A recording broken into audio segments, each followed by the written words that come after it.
Hey everybody, welcome back to the show. It's me. I'm back. Gonna review a movie today. Ooh, what's the movie? Well, it's Garfield. Garfield the movie. The Garfield movie, whatever it's called. The Garfield movie the. I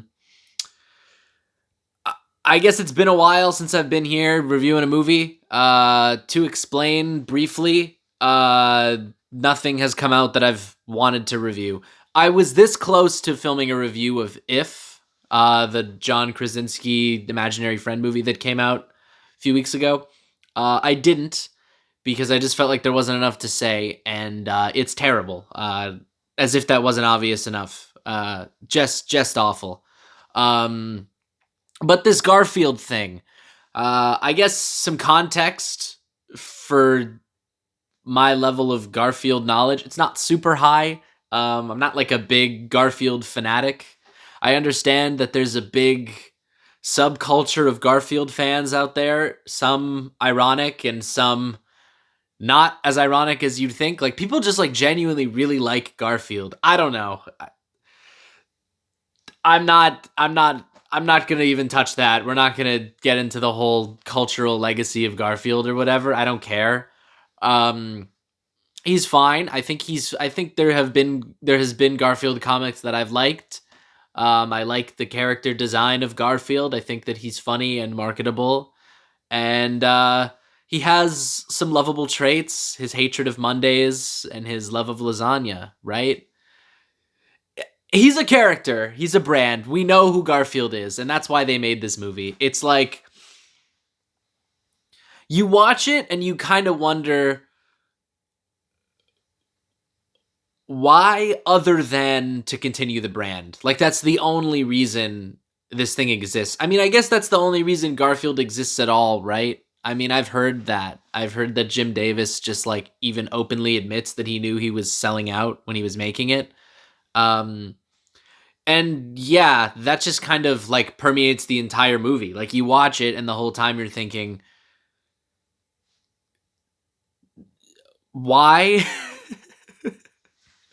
And you know what? Like maybe I wouldn't even be saying that if the movie was actually, you know, interesting or funny or had anything really to do with what you would associate with Garfield. I don't really get what makes this a Garfield movie other than the fact that Garfield is in it. Every like 15 minutes, they'll throw in like one line about lasagna or Mondays, and like the whole rest of it could be basically any other character.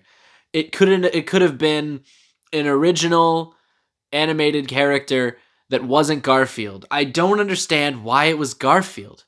Cuz Odie is like not really like relevant at all. Like he's just kind of there, and John gets maybe like 3 minutes of screen time tops in this fucking hour and 40-minute movie. It's like weirdly long. I mean, like I know an hour and 40 minutes isn't that long, but for a Garfield movie, I was sort of expecting it to be like, you know, like an hour 20, like just barely feature length. And for some reason, they really like kind of padded out with just a bunch of unnecessary garbage. Most of the plot of this is like a heist movie. And the whole time I'm watching it, I'm thinking like, what the fuck does that have to do with Garfield? Like, when has Garfield ever been known for his like heists? Like, I get that that's like the joke is that like he's a lazy cat. He has to do a heist, but like he doesn't even really give like lazy when he's doing the heist. Like he seems like yeah, like he's just as involved in the planning as the other characters of this heist. Like he seems just as invested in making sure that it's done correctly and they successfully complete this heist. It's weird. Like you'd think maybe they would do a bit where like Garfield has to do a heist and he's really lazy and doesn't like and the whole time he's like, "Oh man, we got to climb that fence." Like, you know what I mean? Like at least there's like a joke there. But you know, he seems like pretty like willing, fairly like energetic for a character like Garfield. It doesn't really make sense. Um and and this dad character Vic, played by Samuel L. Jackson for some fucking reason. I don't know. They're not casting these people based on anything other than the name. I mean, if the fact that Chris Pratt was Garfield was any indication, and yeah, by the way, Chris Pratt is Garfield. Okay, we'll talk about that. We'll get there later. Um, But the Samuel L. Jackson character, Vic, such a nothing like character. I don't really get why they went with Garfield's dad, who's never really been established in like the canon as far as I know. And I've looked into it briefly before I filmed this to make sure I'm not just like completely talking out of my ass. Garfield's dad has never existed.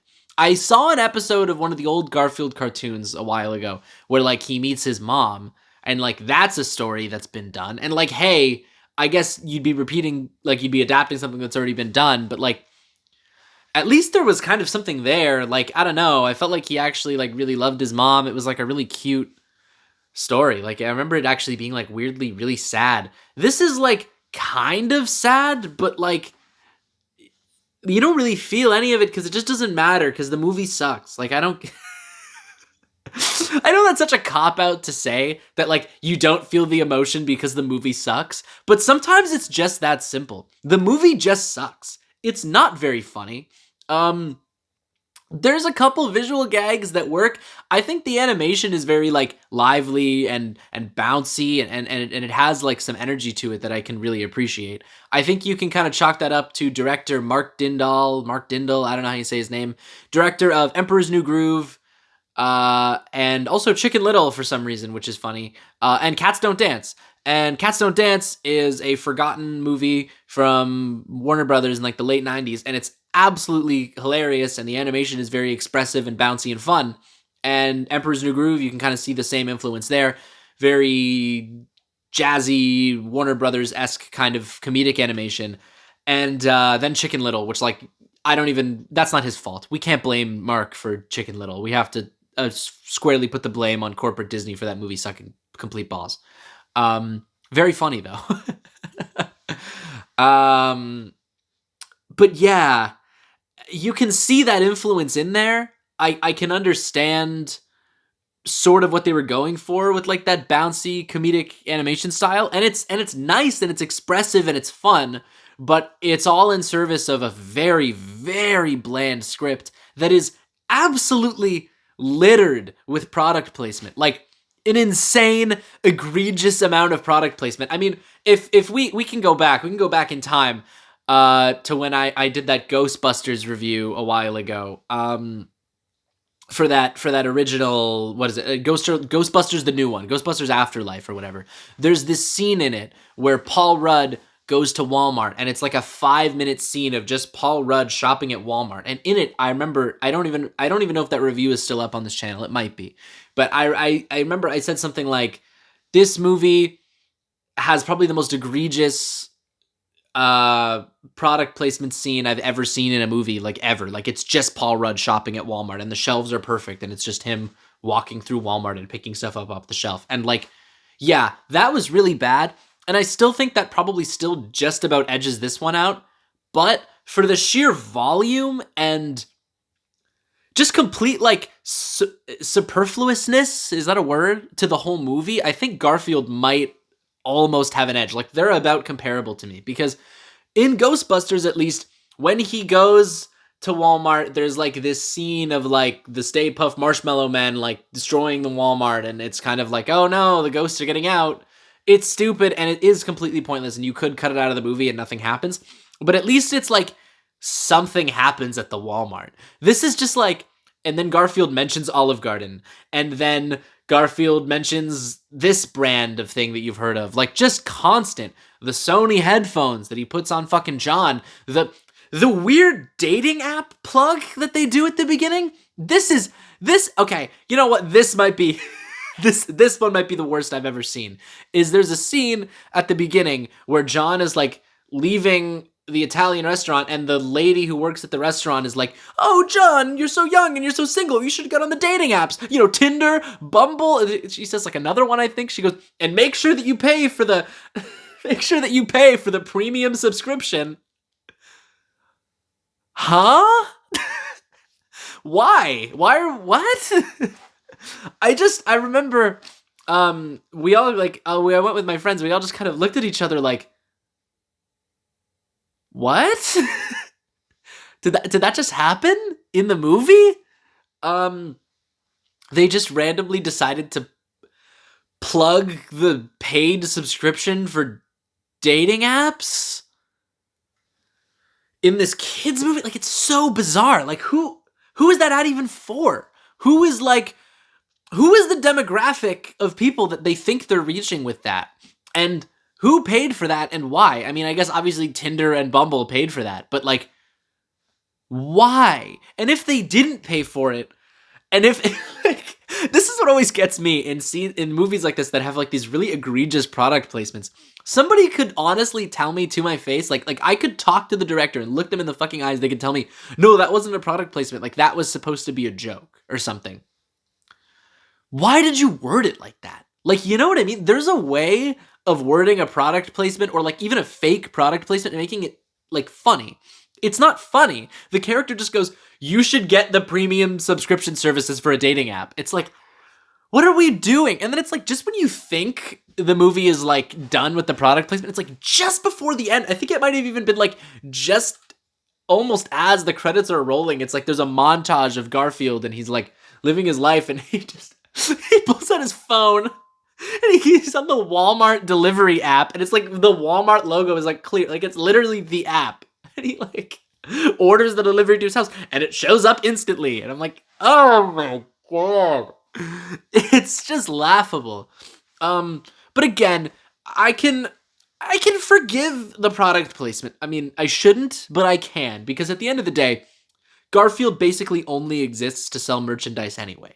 Right? That's like his whole thing. He's a marketable character that only exists to build this like Garfield empire. Right? So I could forgive that. If the movie was actually funny. If the movie was actually interesting. If the movie did anything different that any other animated movie in the past fucking 30 years hasn't already done. It's a buddy movie with two characters who don't get along.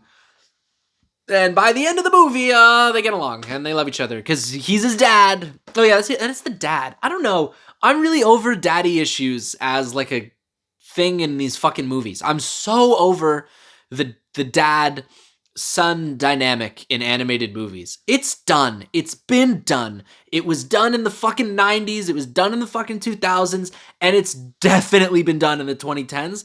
And the fact that we're still on like the fourth fucking decade of daddy issues movies, it's over. It's done. Okay? And if you're gonna do it, you better have a really damn fucking good spin on it, because this isn't a good spin. This is a lazy spin with just the most textbook blank slate characters.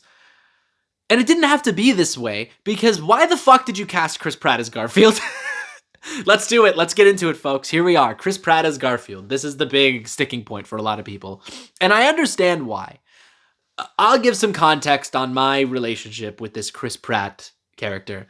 I don't mind Chris Pratt as an actor. Actually, and this might be the hot take of the fucking year, I really like Chris Pratt as an actor. I think he's very, very funny when he's used effectively. And for some reason, nobody in Hollywood knows how to cast Chris Pratt, and it gets on my fucking nerves. It's so obnoxious and embarrassing.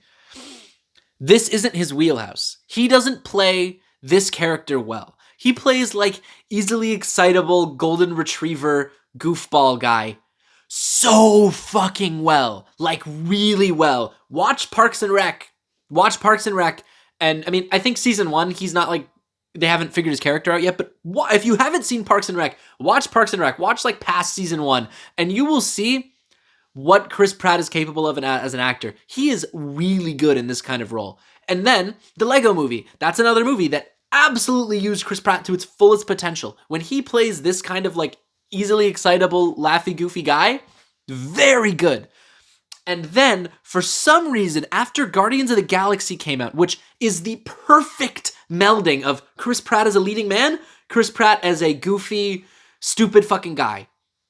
It's the perfect melding. It is the only role in which Chris Pratt can play the leading man convincingly and be like the main character in a movie. That is the only time it can ever be done right, is if you do it exactly the way Guardians of the Galaxy did it. And then, instead of leaning more on the goofball silly side, they all went, okay, he's a perfect leading man. Jurassic World. all these other fucking shitty movies. Mario. Then all of a sudden we're at Mario, where it's like, what the fuck are we doing? Why is Chris Pratt in the Super Mario Brothers movie playing Super Mario? Why? It doesn't make any sense. He doesn't make sense for that character. There's no relevant connection at all. It is solely because he is a famous person who is very easily marketable to a large demographic of people for some fucking reason. Chris Pratt is just the easy name to put on any fucking movie, and it'll apparently sell tickets for some fucking reason. However, I don't think that that's true. I don't think that that's ever been proven to be true, because every single instance where Chris Pratt has been in a massive blockbuster movie, the appeal has had nothing to do with Chris Pratt, other than the aforementioned Guardians of the Galaxy and kind of the Lego movie, but also, like, he did a really good job playing that character, but the Lego movie would have done well probably regardless if that same script was intact. You could have got somebody else in that role maybe, but he did really good in the Lego movie. But then Jurassic World? Do you really think Jurassic World only did well because Chris Pratt was in it as the main fucking lead character? No. Nobody fucking cared that it was Chris Pratt. Everyone just wanted to see fucking more Jurassic Park movies, and there was a big dinosaur in it, and that would made people go see the movie. Jurassic Park is a big name, right? Super Mario Brothers movie? It could have been fucking anybody. Anybody! And that movie would have done fucking $6 billion at the box office. Chris Pratt didn't need to be the main character. It's stupid. And again, we have the same cycle repeated with Garfield, where, like, it's Garfield. He's a brand in and of himself. You don't need to have a celebrity voice actor play him. But and again, fine, whatever. If you're gonna do it, get Bill Murray. Like, I know Bill Murray probably doesn't want to do it again. And I know that those movies suck balls. But, like, that's your guy. That's Garfield. Bill Murray. If you want a famous person. I guess Bill Murray's past the prime of, like, he can sell tickets on his own. Okay, fine. There's somebody else, I'm sure, right? Chris Pratt could not have been the best pick. He couldn't be. Because I've seen the movie and there's no way. There's no way. He didn't audition for this. They called Chris Pratt and said, hey, we've got a wonderful opportunity for you to be the cat. And he's like, I'm in. That's it. That's the only reason he's Garfield. Is because somebody along the way had put his name on a whiteboard somewhere and all the fucking suits in the room went, yep, Chris Pratt, we like that. That's an easy marketable decision. And that's why. You know what though? But I can commend it because I can't commend the use of Chris Pratt, but I can commend the movie for not making Odie talk. At least they had the balls to not make him talk. But he might as well. He might like, I'm watching it and I'm thinking like, oh, but that just feels like such a calculated decision in its own way to make the critics go, but they didn't make Odie talk, so I can appreciate that. It's like, no, at this point, make him talk. Who fucking cares? I don't care. It's stupid. The movie sucks anyway. You might as well just go all in and make it, like, really bad. Like, just, like, make Odie be played by, like, a fucking, by, like, make Odie be played by fucking, what's his name? The fucking, James Corden or something. Like, just go balls to the wall. Just make, like, the shittiest movie you can possibly make, because who cares anymore? Like, it's Garfield the movie, and it sucks, and it's not funny, and it's not engaging, and it's not interesting in the slightest. And do you care? No, you don't. Every person I've talked to has just said, oh God, you saw that? when I mentioned that I saw Garfield, or I'm gonna see Garfield, they're like, why? Like, what are you gonna get out of that? And the answer was, ding, ding, ding, nothing. Absolutely nothing. There was no reason for me to see it. About 20 minutes in, I started just being like, oh fuck, like, when is this gonna end? There's a subplot about a bull and a cow, and I just remember my girlfriend, we were watching it, and she just, like, completely checked out of the movie, like, just entirely checked out. She just put her fucking headphones in and just, like, closed her eyes and just was not focusing at all. And then she opened her eyes for, like, a second just to look, and there was just a scene where, like, this bull and this cow were, like, making out and, like, being in love because they found each other at the end of the movie, and she just started laughing, and I was like, she's like, what the fuck is going on? Like, what did I miss? And I'm like, you missed nothing. You missed absolutely nothing of substance. This movie sucks balls. And that's it, folks. Garfield, the movie. I have nothing else to say. I wish I did. I wish I could tell you honestly that it was, like, secretly really good or actually, like, a really fun time at the movies. It's not. It sucks balls. Don't bother. What movie should you see? I don't know. Furiosa came out this weekend too, and I didn't watch that, so you can blame me because it bombed. Maybe I'll see it next weekend. I don't know. So that happened. If I think I already talked about it at the beginning of this, though. That movie fucking sucks. Weirdly depressing and sad for no reason. And it's not like sad in an effective way. Like, you're just like, why is this shitty imaginary friend movie trying to make me cry? Like, it's very, very boring as well. Not a good movie. Ryan Reynolds is miscast, and also the big purple thing is annoying as fuck. Bad movie. What other movies have I seen? The Fall Guy. I saw The Fall Guy. That was pretty good. I liked that, actually. A lot more than I expected to. It was pretty good. So pretty much you could see any other movie this weekend and have a better time than I did watching Garfield, I think. It's a pretty safe bet that every movie that's currently in theaters is better than Garfield. Except for If. I would if it's really like the Sophie's choice between If and Garfield for some reason. Go Garfield, I guess. That's my glowing recommendation of Garfield, is that it's better than one of the shittiest movies I've ever seen. So there you go. I'll be back with more reviews soon, maybe, if there's something worth talking about. And Monkey Man 3 coming soon. Okay, bye everybody.